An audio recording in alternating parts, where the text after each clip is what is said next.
Assalamu alaikum wa rahmatullah, chers enfants. Je vous propose de nous intéresser au dhikr. Le dhikr, ce sont ces belles paroles qui sont contenues dans le Coran, mais qui sont aussi enseignées par le prophète de l'islam et qui visent à apaiser notre cœur. Allah Azza wa Jal a dit dans son livre saint « Ala bi dhikrillahi tatma'innul qulub » C'est par le dhikr, le souvenir de Dieu, que les cœurs se tranquillisent, s'apaisent, trouvent leur paix intérieure, leur sérénité. Vous avez un certain nombre de formules, c'est-à-dire de paroles, que l'on dit de manière automatique. On les a entendues de nos parents, nous les entendons de la part des gens qui nous entourent. Mais est-ce qu'on connaît leur signification et leur secret? Nous allons nous intéresser aujourd'hui à 3 formules que vous êtes invités à comprendre et à répéter à certaines occasions. La première, c'est Bismillah, qui signifie au nom d'Allah. Allah a plusieurs noms. Il en a au minimum 99. Son plus beau nom, son nom suprême, celui par lequel Allah aime le plus être invoqué, c'est son nom propre, Allah. Vous avez un nom propre. Tu t'appelles peut-être Mohammed, peut-être Fatima, peut-être t'appelles-tu Julie, ou bien Pierre. Ça, c'est un nom propre. Mais tu peux avoir des surnoms. On peut t'appeler le courageux, on peut t'appeler le généreux, on peut t'appeler l'éloquent. Ainsi, Allah a un nom propre, c'est Allah, et il a ensuite des surnoms, des attributs qui renvoient à ses qualités. Vous avez par exemple Ar-Rahman, le miséricordieux. Vous avez par exemple Ar-Raouf, celui qui est gentil, celui qui est bon, qui est clément. Par exemple, Al-Karim, celui qui est généreux. Son meilleur nom, c'est son nom propre, Allah. C'est pourquoi le prophète de l'islam nous a dit, alayhi salatu wassalam, quand tu commences une action, quand tu veux commencer un projet, faire quelque chose dans ta vie, même si c'est quelque chose de simple, quelque chose d'habituel, comme le fait de manger, le fait de s'endormir, le fait de rentrer chez toi ou de sortir de ta maison, alors commence toujours par le nom de Dieu, Bismillah. Pour quelle raison? Le prophète a dit, en disant Bismillah, ton œuvre, ton action devient parfaite. Il a dit, celui qui commence une action sans dire Bismillah, son action ne sera jamais parfaite. Elle sera manquante, elle sera défaillante, lacunaire. Tu n'auras pas le maximum de récompense. Il manquera un petit quelque chose, une touche finale qui fait que cette action est aimée par Dieu.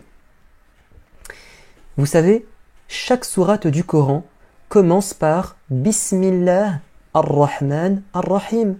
Au nom d'Allah, le miséricordieux, le très miséricordieux, à l'exception d'une seule, c'est la sourate numéro 9 qui s'appelle At-Tawbah, le repentir.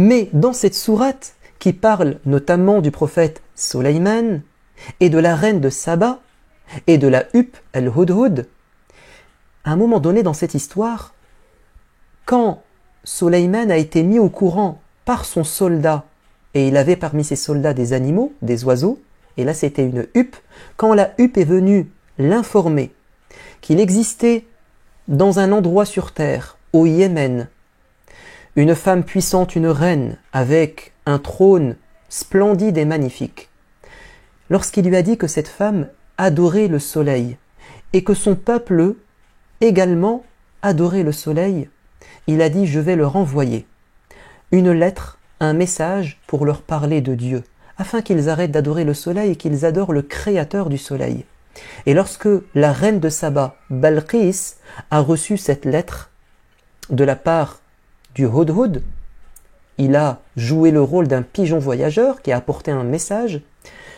Elle a dit à sa cour, c'est-à-dire à ses soldats, à ses ministres, « voici une lettre incroyable, magnifique, qui nous est venue de Soleiman.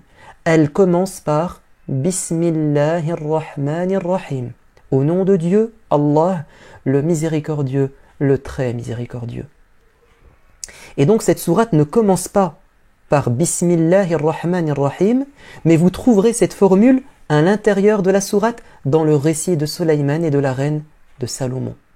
Ce qui signifie que dans le Coran, vous avez 114 sourates et aussi 114 formules Bismillah, comme si Dieu voulait nous dire à chaque fois que tu commences à lire une sourate, tu dois commencer par dire Bismillah. Mais pas simplement quand on lit le Coran. Également, quand on fait des choses très simples, des choses banales, comme le fait de manger. Vous savez que vous êtes invité à dire Bismillah avant de manger, mais pour quelle raison? Parce que Allah veut que tout ce que vous faites dans votre vie soit une adoration, c'est-à-dire que tout ce que vous faites, ça soit fait pour Dieu, et que vous récoltiez une récompense pour toutes les choses de votre vie. Ainsi, en mangeant, tu vas nourrir ton corps, mais en disant Bismillah, tu vas nourrir ton cœur, tu vas avoir une récompense et ta foi va augmenter. Le prophète alayhi salatu wassalam nous a dit, celui qui dit Bismillah avant de manger, il écarte les diables qui viennent pour manger avec toi. En disant Bismillah, tu fais fuir les diables et tu amènes les anges qui vont venir te protéger et bénir ta nourriture.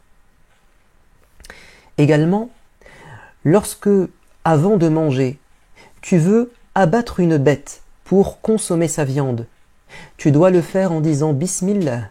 Pour quelle raison? Parce que il est interdit de retirer la vie à une créature de Dieu, sauf si Allah te l'autorise.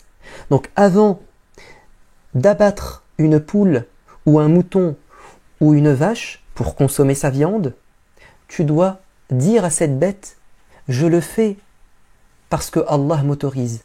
Ton Créateur m'a donné la permission de te retirer la vie parce que c'est lui qui détient ta vie. Ainsi l'animal n'a pas peur de toi. Ainsi l'animal accepte de donner sa vie parce qu'il le fait pour plaire à Dieu. Ainsi ta nourriture devient une bénédiction et le fait de manger devient une adoration. Bismillah, c'est aussi quelque chose que l'on dit avant de dormir. Avant de dormir, tu es invité à dire Bismillah, Bismika Rabbi wada'tu jambi wa bika arfa'uhu. Ô Seigneur, c'est par ton nom que je vais poser mon flanc et m'endormir. Et c'est par ton nom également que je vais me réveiller. Ou bien Bismika Allahumma amut wa ahya. C'est par ton nom Allah que je vais rendre mon âme, parce que quand tu dors, c'est comme si tu mourais, ton âme sort. Et c'est par ton nom également et par ta permission que je vais récupérer mon âme et pouvoir me réveiller au matin. Bismillah, c'est aussi ce que nous disons en montant dans une voiture, ou sur ton vélo, ou dans un train, ou dans un avion, ou sur un bateau. Vous savez que Nuh, alayhi salam, le prophète Noé, a dit aux croyants qui vont monter dans l'arche, cet immense navire qui a été construit par Noé, selon les plans de Dieu, afin d'être sauvé du déluge, c'est-à-dire cette inondation. Lorsqu'il a fait monter les animaux, un couple de chaque espèce, et lorsqu'il a fait monter les croyants, il leur a dit « Bismillahi majriha wa mursaha » Nous allons monter sur ce bateau au nom de Dieu. C'est grâce à Dieu et par son nom que ce bateau va voguer. Et c'est par sa volonté et par son nom que ce bateau va se poser. Tout ce que nous faisons, c'est par la volonté de Dieu et par sa bénédiction. Vous avez également Bismillah lorsque vous voulez commencer à dire quelque chose. Lorsque vous voulez commencer à faire un discours, lorsque vous voulez prendre la parole, vous êtes invité à dire Bismillah et à prier sur le prophète. Également, lorsque vous sortez de chez vous et vous rentrez de chez vous, faites-le en disant Bismillah. Car le prophète alayhi salatu wassalam a dit, celui qui rentre chez lui et en ouvrant la porte et en faisant le premier pas dans sa maison, s'il le dit, il le fait en disant Bismillah, ce sont les anges qui rentrent avec lui et les diables n'entrent pas. Et pareil, lorsque tu veux sortir de chez toi et que tu dis Bismillah tawakkaltu ala Allah wa la hawla wa la quwwata illa billah, ce sont les anges qui vont rester à tes côtés pendant ton chemin. Et les diables vont s'écarter de toi. Bismillah, c'est vraiment une formule magique. C'est une formule que nous disons tout le temps et pour tout ce que nous faisons. Passons maintenant à une autre formule, c'est Alhamdulillah. Alhamdulillah, c'est généralement ce que l'on dit, ça signifie louange à Dieu, ou bien Ya Allah, je te remercie. C'est généralement une phrase, une formule que nous disons à la fin d'une action. Bismillah, c'est au début, Alhamdulillah, c'est à la fin. Savez-vous que la première chose que Adam alayhi salam, la première créature humaine de Dieu, notre Père à tous, la première formule qu'il a dite, son premier langage, c'est de dire Alhamdulillah. Pourquoi? Le prophète bien-aimé alayhi salatu wassalam nous dit, quand Allah a créé Adam et qu'il lui a insufflé l'âme est rentrée par le haut, elle est arrivée au niveau du nez et il a éternué. Et les anges lui ont dit, ô Adam, dis Alhamdulillah. Et la première phrase qu'il a dite, c'est Alhamdulillah, louange à Dieu. Et Dieu lui a répondu, Yarhamukallah, qu'Allah te fasse miséricorde. Et c'est ce que nous devons dire également en éternuant. Celui qui éternue dit Alhamdulillah et celui qui entend dit Yarhamukallah. Alhamdulillah, c'est aussi la dernière formule que nous dirons au paradis en parlant. Quand vous parlez, vous terminez par un mot. Le dernier mot que l'on dira, ou la dernière phrase, c'est Alhamdulillah. Allah nous dit dans le Coran Wa akhiru da'wahum anil hamdulillahi rabbil alamin.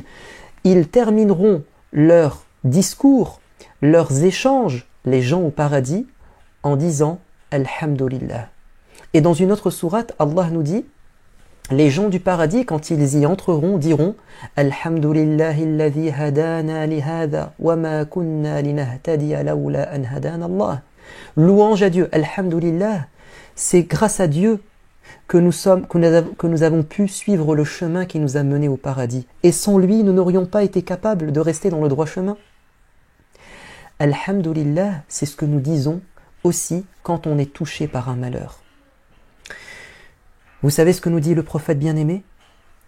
Quand Allah décide de reprendre à des parents un enfant meurt en bas âge. Qu'est-ce que dit Allah aux anges qui ont récupéré l'âme de cet enfant, qui est mort? Allah leur dit, comment a réagi mon serviteur face à ce malheur? Et qu'est-ce que disent les anges? Un tel, ton serviteur, a dit Alhamdulillah.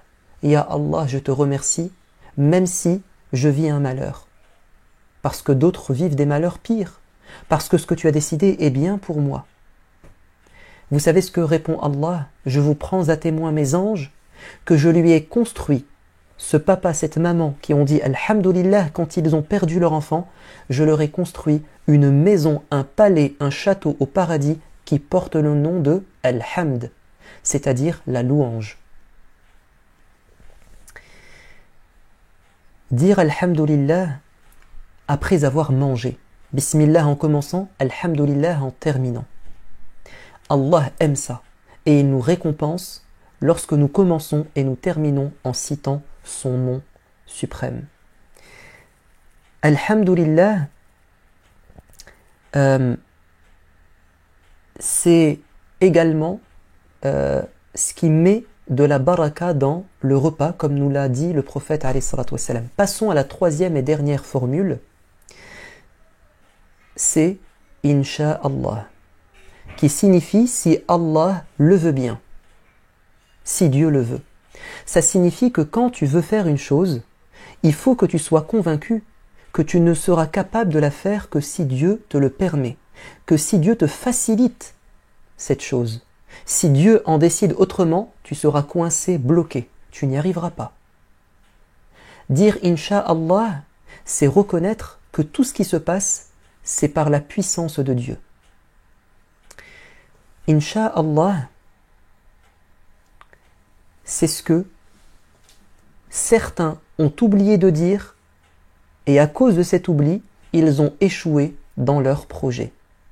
Le prophète alayhi salatu wassalam lui-même en a fait les frais. Un jour, des gens sont venus l'interroger, lui dire « Si tu es vraiment un prophète, alors nous allons te poser des questions. Et il faut que tu nous apportes la réponse pour que nous sachions que Dieu te parle. Parce que personne peut connaître ces réponses si ce n'est Allah le Créateur. » Ces questions et ces réponses se trouvent dans la sourate La Caverne, Al-Kahf. Allah a répondu à ces questions. Mais regardez ce qui s'est passé.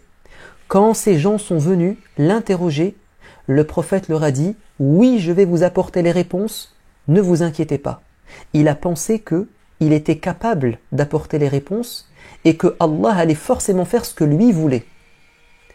Eh bien, vous savez ce qui s'est passé? Pendant plusieurs jours, Allah n'a pas donné la réponse au prophète. Et les gens ont commencé à douter de lui. Ses détracteurs ont dit « Tu n'es pas un prophète, puisque tu n'as pas la réponse qui te vient de Dieu. » Mais après plusieurs jours, Allah a fini par lui apporter les réponses aux questions et il lui a dit وَلَا تَقُولَنَّ لِشَيْءٍ إِنِّي فَاعِلٌ ذَلِكَ غَدًا إِلَّا أَن يَشَاءَ اللَّهُ. Ne recommence plus à faire cette erreur en disant je vais certainement faire une chose demain sans au préalable être convaincu que c'est grâce à Allah et par la permission de Dieu. Dis Inch'Allah et sois convaincu que tu ne pourras faire quelque chose demain que si Dieu le décide et le facilite. C'était des questions autour des gens de la caverne, ceux qui ont dormi 300 ou 309 ans. La réponse à la question de savoir quel est cet homme mystérieux que Moussa a rencontré. Qu'est-ce que l'âme? Et c'est qui l'homme Dhul Qarnayn aux deux cornes ou bien aux deux tresses? Dans la sourate Al-Baqarah, la vache, Allah nous raconte l'histoire de ces gens, le peuple de Moïse, qui ont demandé au prophète Moussa de lui indiquer, de demander à Allah de leur révéler l'identité, le nom du meurtrier qui a assassiné un homme dans leur ville. Un homme était mort, on voulait connaître l'auteur du crime. Ils ont dit, demande à ton Seigneur de nous indiquer l'identité de ce criminel. Et Allah a accepté. Il leur a dit, oui, je vais vous dire qui est-ce, mais avant cela, vous devez chercher une vache, l'abattre et vous aurez la réponse. Les Juifs ont été étonnés et ils ont dit, une vache? Bon, d'accord, mais quelle vache? Donne-nous des indices. Des vaches, il y en a beaucoup. Ils auraient pu chercher n'importe quelle vache, mais ils se sont compliqués la vie en demandant des détails que Allah n'avait pas imposés. Alors, Moussa va leur dire, bon, je vais demander à Dieu.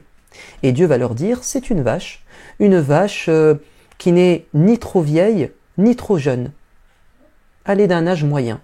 Ils vont dire, oui, mais il en existe beaucoup. Nous voulons qu'il nous indique la couleur de la vache. Moussa leur a dit, mais pourquoi vous compliquez la tâche? Prenez une vache d'âge moyen, peu importe sa couleur. Ils ont dit, non, non, non, non, nous voulons plus de précision. Alors Moussa va demander à Dieu, puis Dieu va leur dire, c'est une vache qui est dorée, jaune. Et lorsqu'ils ont eu la réponse, ils ont dit, ah, mais nous voulons encore des détails. Et ils ont dit, wa inna insha'Allahu la muhtadun. Et par la volonté de Dieu, nous trouverons cette vache. Et lorsqu'ils ont dit Inch'Allah, Dieu leur a donné un indice qui leur a permis de trouver la vache.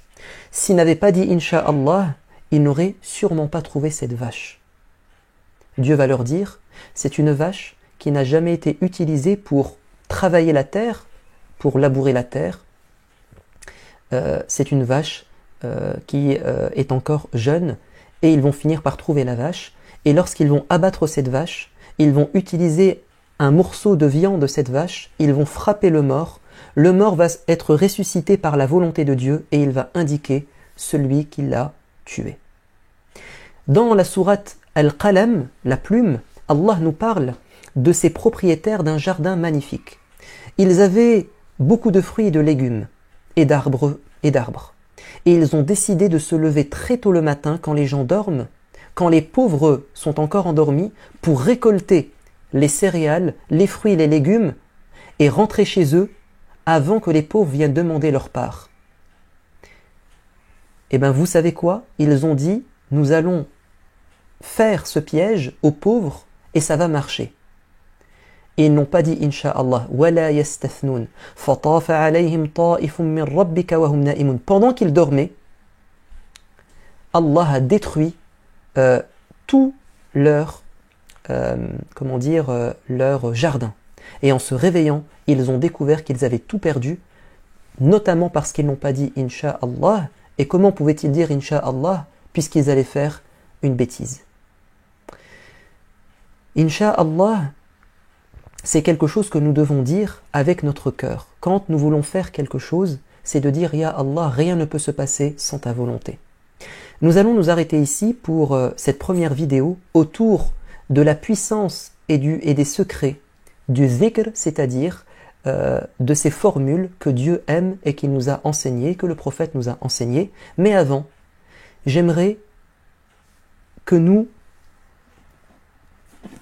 ouvrions cette boîte, ce cadeau, parce qu'il y a dedans un petit cadeau que Allah nous a fait. On va l'ouvrir et on va y trouver un message. Dans cette enveloppe, il y a un message que le prophète nous a envoyé et qui est un cadeau pour nous et pour vous. Alors, qu'est-ce que le prophète nous a dit qui est un immense cadeau? Le prophète alayhi salatu wassalam nous a dit qu'il y avait une formule qui est un trésor, qui est au pied du trône de Dieu. C'est un trésor du paradis. C'est quoi cette parole? La hawla wa la quwwata illa billah. Il n'y a de force et de puissance qu'en Dieu.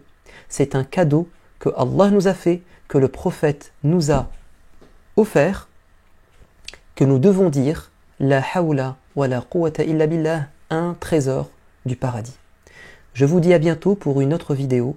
Wassalamu alaikum wa rahmatullah.